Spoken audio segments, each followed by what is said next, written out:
This is Dr. Phil Pereira, and welcome to Sound Bites. In this module, we're going to go over how to use ultrasound to guide us for the supraclavicular subclavian vein cannulation. The supraclavicular approach to the subclavian vein is a great alternative to the traditional infraclavicular approach that's been emphasized over the years in medical and surgical training. For this approach, the catheter is placed into the subclavian vein above the clavicle, either very close to or at the junction with the internal jugular vein at the confluence of the brachiocephalic vein. Advantages of this approach include a relatively short distance to the vein and less wire kinking than with the infraclavicular approach.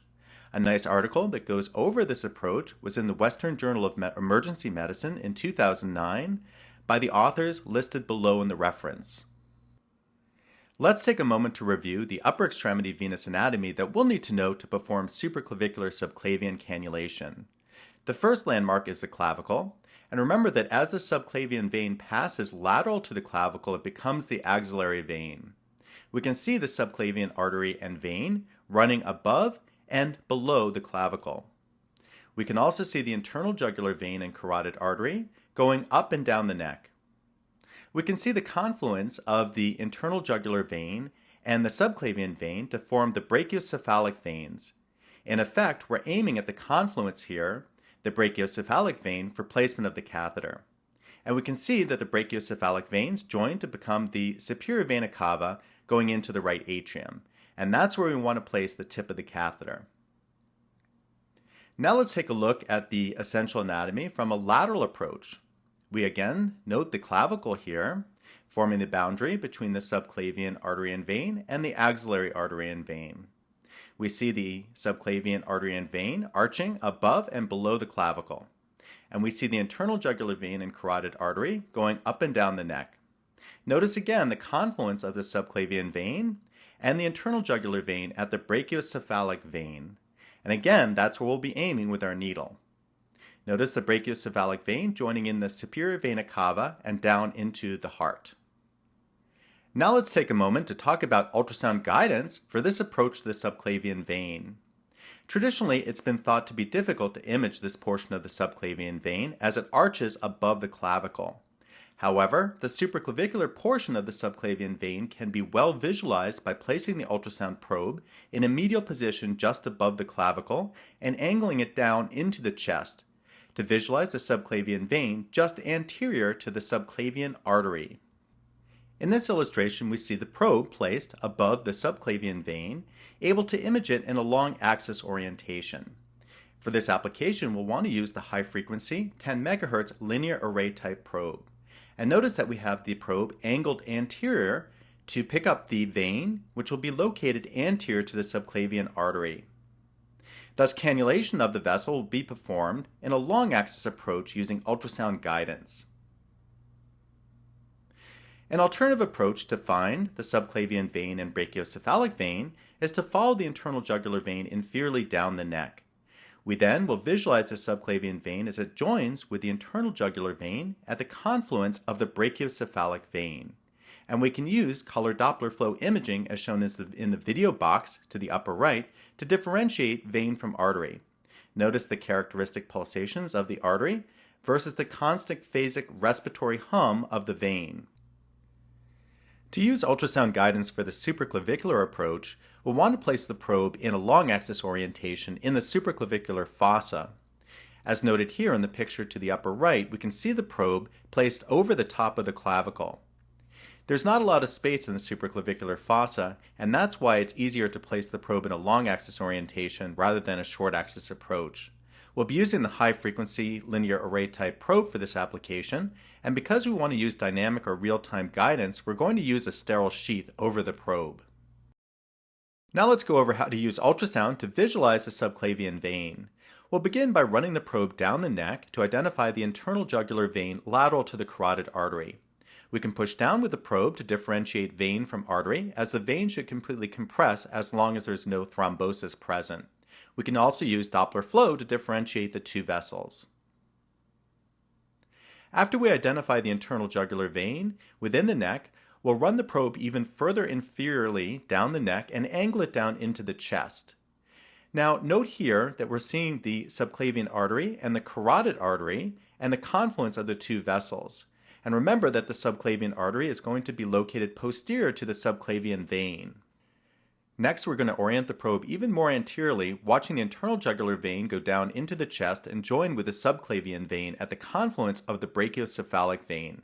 And we remember that the subclavian vein would be located more anteriorly than the subclavian artery. Now let's take a look at some ultrasound images showing the internal jugular vein running down the neck and joining with the subclavian vein at the brachiocephalic confluence. And we can see the subclavian vein arching from the lateral aspect to the left of the image here and joining with the brachiocephalic vein medially. Again, we'll be aiming the needle for the confluence of the subclavian vein down with the brachiocephalic vein. And we can see that the structure is relatively superficial. We can see the depth markers over to the right, and we note that the subclavian vein is only at about 1 centimeter depth. In this ultrasound image, we first locate the internal jugular vein, and then we orient the probe a little bit more anteriorly to pick up that subclavian vein and the confluence of the brachiocephalic vein. So all we're doing is a slight tilt anteriorly with the probe to visualize the subclavian vein running into the brachiocephalic vein. And again, we can see the depth markers over to the right there, and we notice that the subclavian vein is located at about 1 to 2 centimeters. So again, it's a relatively superficial structure. In this ultrasound image, we see the subclavian vein coming from lateral to the left of the screen and joining with the brachiocephalic vein medially. We can see a valve at the confluence between the two structures.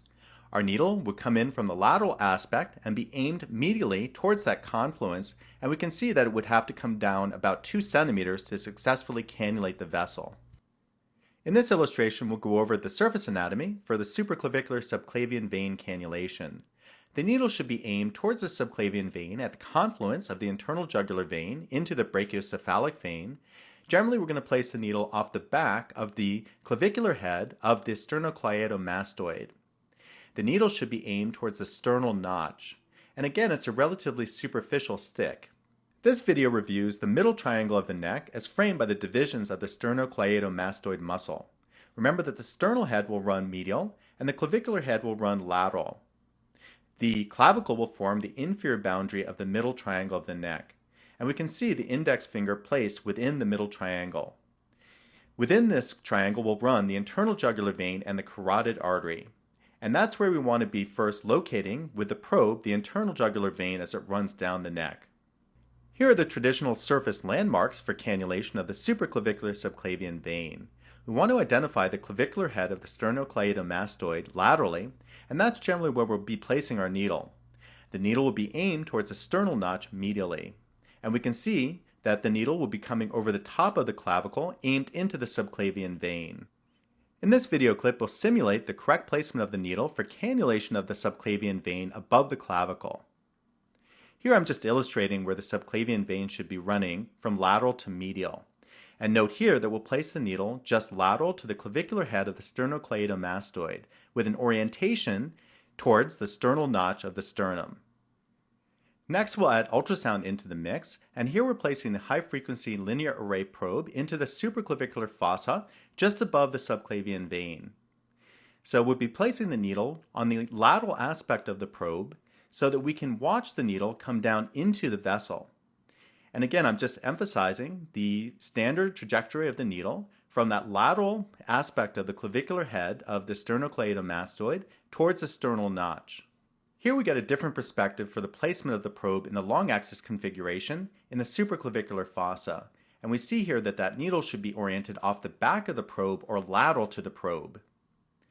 We'll be placing the needle directly underneath the probe so that we can watch it at all times as it goes down to the vessel to correctly cannulate the subclavian vein, and the needle should be aimed towards that sternal notch. Here we're going to successfully cannulate the subclavian vein using the long axis approach under ultrasound guidance. And we can see the needle coming in from lateral to medial, successfully cannulating the subclavian vein. Notice that the needle has a bright or echogenic appearance on ultrasound. Here we'll stop the video clip and we can see the tip of the needle centered within the subclavian vein. We'll note the depth markers over to the right of the ultrasound image here, and we can see that the subclavian vein is at about 1 to 2 centimeters. And we need to keep this in mind as the dome of the lung is relatively close to the subclavian vein, and we want to keep that tip of the needle relatively superficial.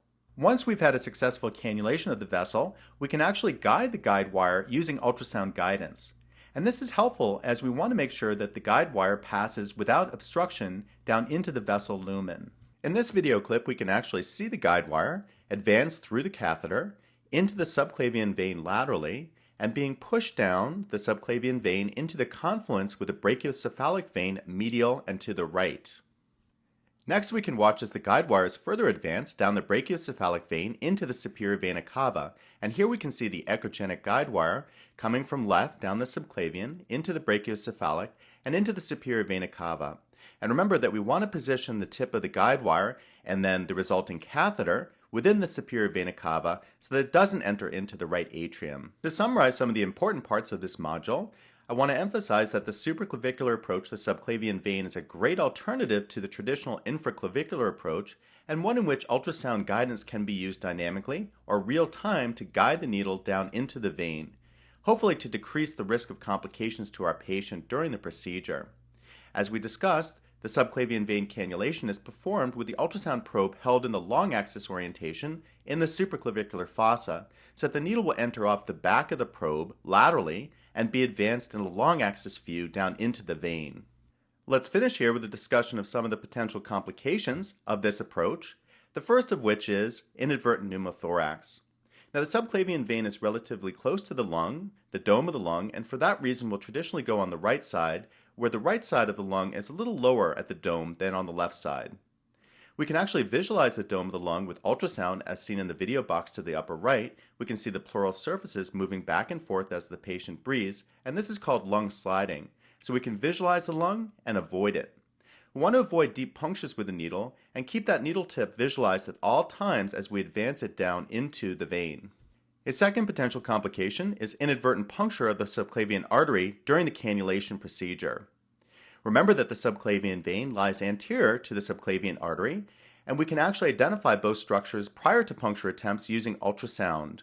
We can use color flow Doppler imaging to differentiate the artery from the vein, and as seen in the mini boxes to the upper part of the video here, we can see to the left the pulsations within the subclavian artery, and the venous hum to the right there within the subclavian vein. We want to aim that needle anteriorly at all times to avoid the subclavian artery so as not to inadvertently puncture it during the cannulation procedure. So while it's important to discuss the potential complications of this approach, I feel that this is a great line in clinical use and one that's actually better or safer for our patients than the traditional blind, landmark-based infraclavicular approach to the subclavian vein. So I hope it's something that you'll give a try in the clinical areas using ultrasound guidance. And I look forward to seeing you back in the future as SoundBites continues.